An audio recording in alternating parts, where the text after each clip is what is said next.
Hello everyone, commerce अध्ययन में हम देखने वाले हैं फाइनेंशियल मैनेजमेंट में कैपिटल स्ट्रक्चर। कैपिटल स्ट्रक्चर की अगर हम बात करें तो इस पर हमने पहले भी डिस्कस किया था कि कैपिटल स्ट्रक्चर, इसकी मीनिंग क्या होती है, इसकी इंपॉर्टेंस क्या है, इसके क्या फीचर्स होते हैं। तो फाइनेंशियल मैनेजमेंट का जो लिंक है वो आपको डिस्क्रिप्शन बॉक्स में मिल जाएगा, वहाँ से आप उन सारी वीडियोस को देख सकते हैं। इस वीडियो में हम डिस्कस करेंगे फैक्टर्स अफेक्टिंग और determining the capital structure. Means capital structure को जब हम डिटरमिन करते हैं तो उस टाइम पर हमें किन फैक्टर्स को, किन तत्वों को ध्यान में रखना चाहिए।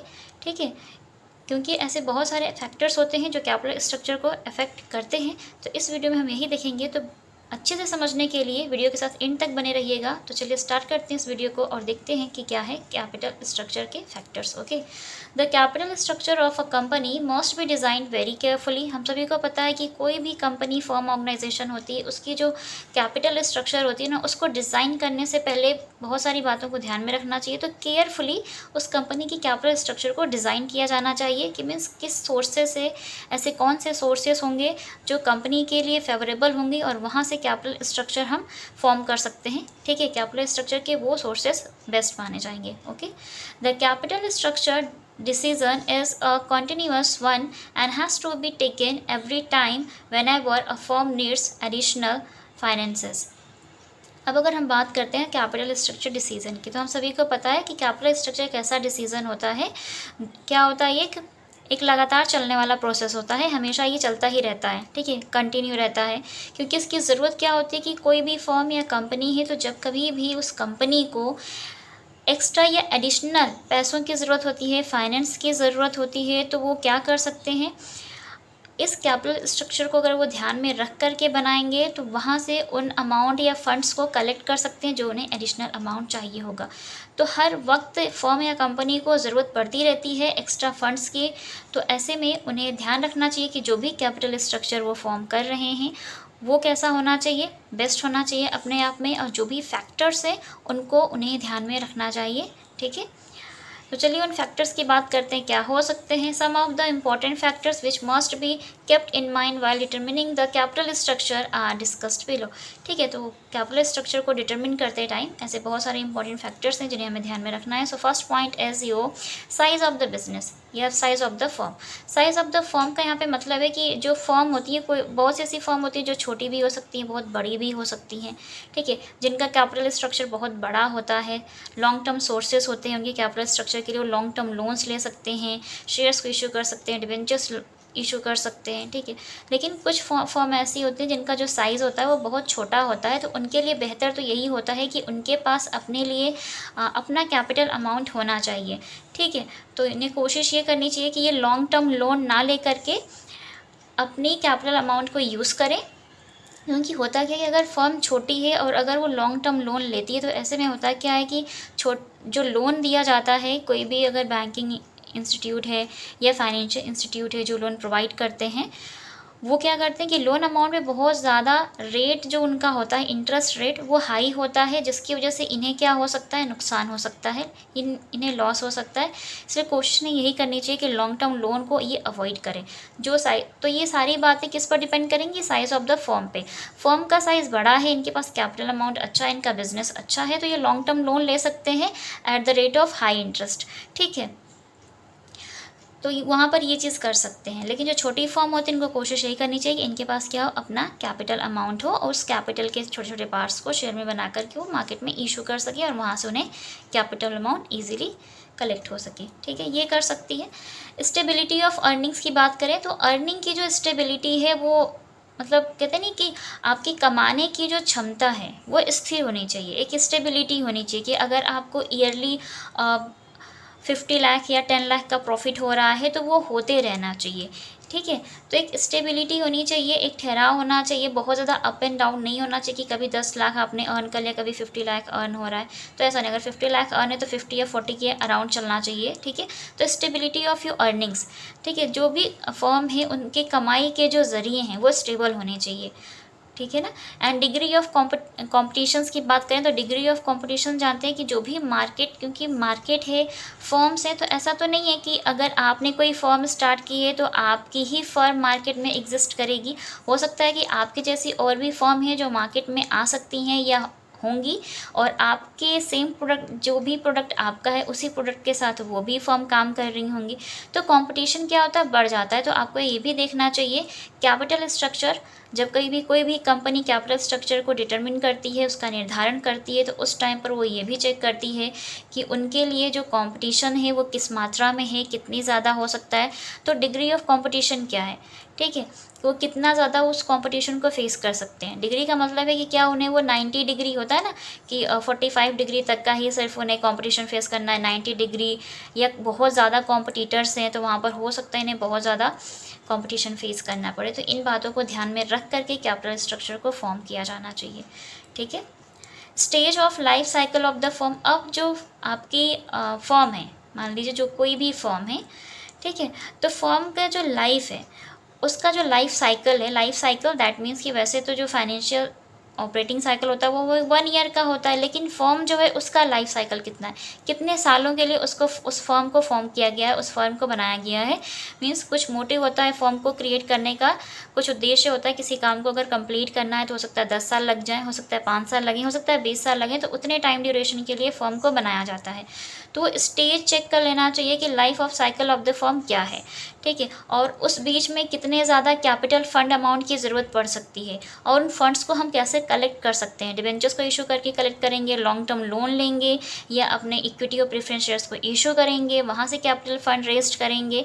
ये सारी चीज़ें यहाँ पर इंपॉर्टेंट रखेंगे, किस पर, life cycle of the firm. तो उसकी स्टेज चेक कर लेनी चाहिए कि क्या स्टेज है, कितने टाइम से कितने टाइम तक उन्हें कितने अमाउंट की ज़रूरत पड़ सकती है, ठीक है। Then interest coverage ratio, interest coverage ratio की बात करें तो जो कोई कंपनी है या फर्म है, जब वो कैपिटल रेस्ट करने के लिए क्या करती है, कैपिटल स्ट्रक्चर आप सबको पता है, मैंने इसको भी डिस्कस किया हुआ, इसका लिंक भी आपको डिस्क्रिप्शन बॉक्स में मिल जाएगा। फाइनेंशियल मैनेजमेंट की जो प्लेलिस्ट है ना, उसमें आपको ये सारे वीडियोस मिल जाएंगे, तो आपको वहाँ से समझ में आ जाएगा कि कैपिटल स्ट्रक्चर क्या होता है, ठीक है। मीन्स अलग अलग सोर्सेज से जब आप कैपिटल रेज्ड करते हैं तो उसको हम बोलते हैं कि ये हमारा कैपिटल स्ट्रक्चर है, इतने % इक्विटी शेयर अमाउंट से कैपिटल आई है, इतने % आपका जो प्रेफरेंस शेयर है वहाँ से कैपिटल अमाउंट आया है, डिबेंचर्स को इशू करके इतना कैपिटल हुआ, लॉन्ग टर्म आपने लोन कहीं से लिया तो वहाँ से इतना अमाउंट आ गया, ये कैपिटल स्ट्रक्चर होता है, ठीक है। अब इंटरेस्ट कवरेज रेशियो की बात करते हैं। सपोज आपने डिबेंचर्स कोई इशू कर दिया है मार्केट में, डिबेंचर्स जानते हैं ना, जो आम पब्लिक से आप लोन लेते हैं तो उसके बदले में कुछ प्रोस्पेक्टस होते हैं जिनको इशू करते हैं, जिसको आप डिबेंचर बोलते हैं। एक स्वीकृति पत्र होता है, ठीक है, ऋण को प्राप्त करने का स्वीकृति पत्र होता है जो आप नॉर्मल पब्लिक को देते हैं जिनसे आपने अमाउंट लिया होता है, ठीक है।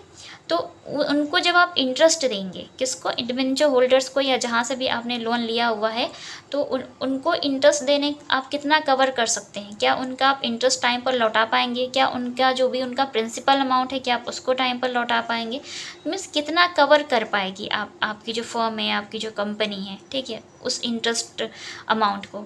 तो वो होता है इंटरेस्ट कवरेज रेशियो, कि कितना आप इंटरेस्ट अमाउंट को कवर कर पाएंगे, लौटा पाएंगे सही टाइम पर, जो भी उनका टाइम पीरियड है, okay. Cash flow ability of the firm, अब किसी भी फर्म की जो योग्यता है कैश फ्लो मीन्स कैश का जो प्रवाह है, उसके लिए उसकी जो क्षमता है एक फर्म की कि कैसे हो रहा है कैश का फ्लो। ज़्यादा कैश का जो फ्लो होता है वो 2 होता है, एक होता है इनफ्लो, एक होता है आउटफ्लो।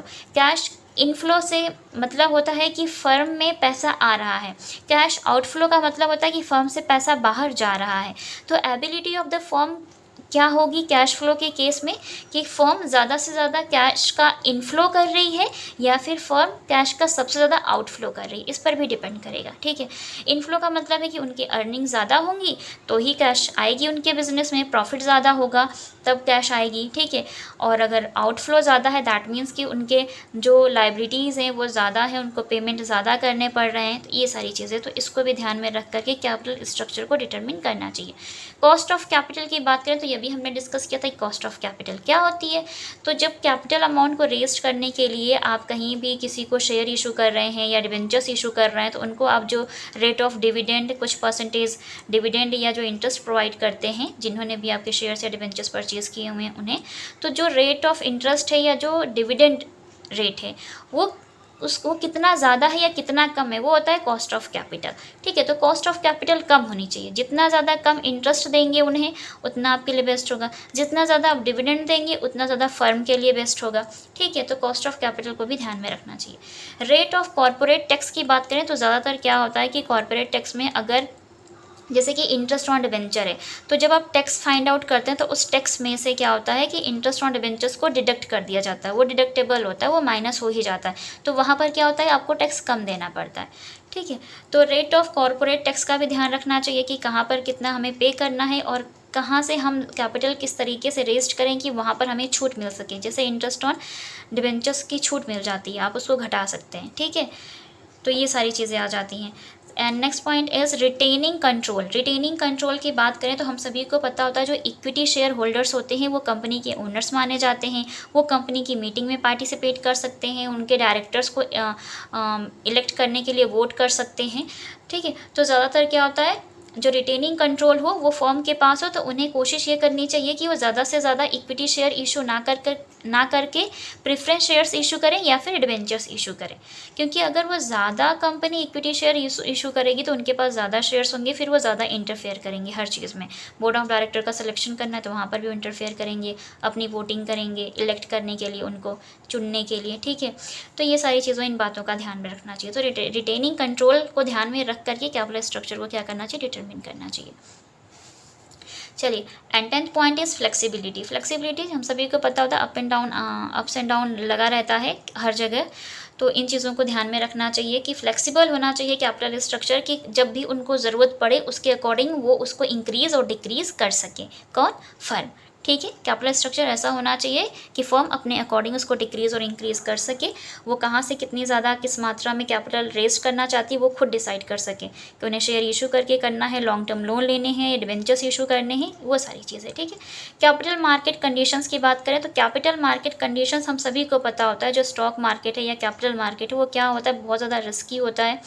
ठीक है, रिस्की होने के साथ साथ वहाँ पर बहुत ज़्यादा अप्स एंड डाउन्स वहाँ पर भी होते रहते हैं। आप हमेशा सुनते हैं कि मार्केट कभी बहुत ज़्यादा हाई चला गया, कभी बहुत ज़्यादा नीचे चला गया, तो इस तरीके से ये चीज़ें होती हैं, तो इनको ध्यान में रखना चाहिए। कैपिटल मार्केट जो भी कंडीशंस है उनको ध्यान में रख करके कैपिटल स्ट्रक्चर को डिटरमिन करना चाहिए। ठीक है, स्टॉक मार्केट भी आप उसे बोलते हैं, कैपिटल स्ट्रक्चर बोलते हैं। ठीक है, credit standing of the firm. Credit standing of the firm का मतलब है कि कोई भी फर्म कितना ज़्यादा स्टैंड करती है उधार लेने के लिए। ठीक है, उनकी कितनी क्षमता है कि वो उधार ले सकती है।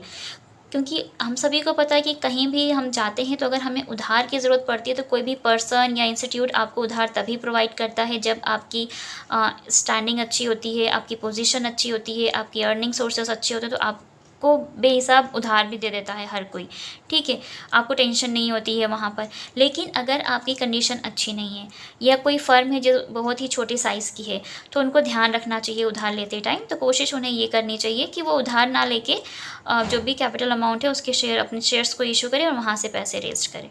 ठीक है, तो ये सारी चीज़ें यहाँ पे ध्यान रखनी चाहिए। Credit standing of the firm कि जिनकी कंडीशन अच्छी है उनको आसानी से मिल जाते हैं, जिनको नहीं होती है उनके लिए प्रॉब्लम हो सकती है, क्योंकि लॉन्ग टर्म लोन के जो रेट ऑफ रिटर्न होते हैं वो बहुत ज़्यादा हाई होते हैं। ठीक है, तो इन चीज़ों को ध्यान में रखना चाहिए। ट्रेडिंग ऑन इक्विटी की बात करें, ट्रेडिंग ऑन इक्विटी का यहाँ पर मतलब होता है कि हम सभी को पता है जो इक्विटी शेयर्स होते हैं वो क्या होते हैं आपके, एक तरह से उनका व्यापार किया जाता है चीज़ों का कि ऋण कितना है, इक्विटी शेयर्स कितने हैं। अगर आपका जो डेट है, जो आपके डेट फंड होते हैं, इक्विटी में इसलिए कहा जाता है कि ज़्यादा इसको क्या नहीं करना चाहिए, इशू नहीं करना चाहिए, रिस्की हो सकता है। क्योंकि अगर इक्विटी शेयर्स बहुत ज़्यादा आ जाते हैं किसी भी शेयर होल्डर्स के पास तो वो बहुत ज़्यादा इंटरफेयर कर सकते हैं बिजनेस में, तो वो ट्रेडिंग करते टाइम बहुत ज़्यादा इशू क्रिएट कर सकते हैं। तो ये सारी चीज़ें होनी चाहिए। ट्रेडिंग ऑन इक्विटी, इसको ध्यान में रखना चाहिए। इसको ध्यान में रखते हुए क्या करना चाहिए, कैपिटल स्ट्रक्चर को फॉर्म करना चाहिए। Next point is legal requirement की बात करें तो हम सभी को पता है कि आप ये जो लेन देन करते हैं ना डिवेंचर्स का, शेयर्स का, इनको हम सिक्योरिटीज़ बोलते हैं। और सिक्योरिटी बोर्ड ऑफ इंडिया जो है सेबी है, इन सभी के लिए वो गाइडलाइंस डिसाइड करती है।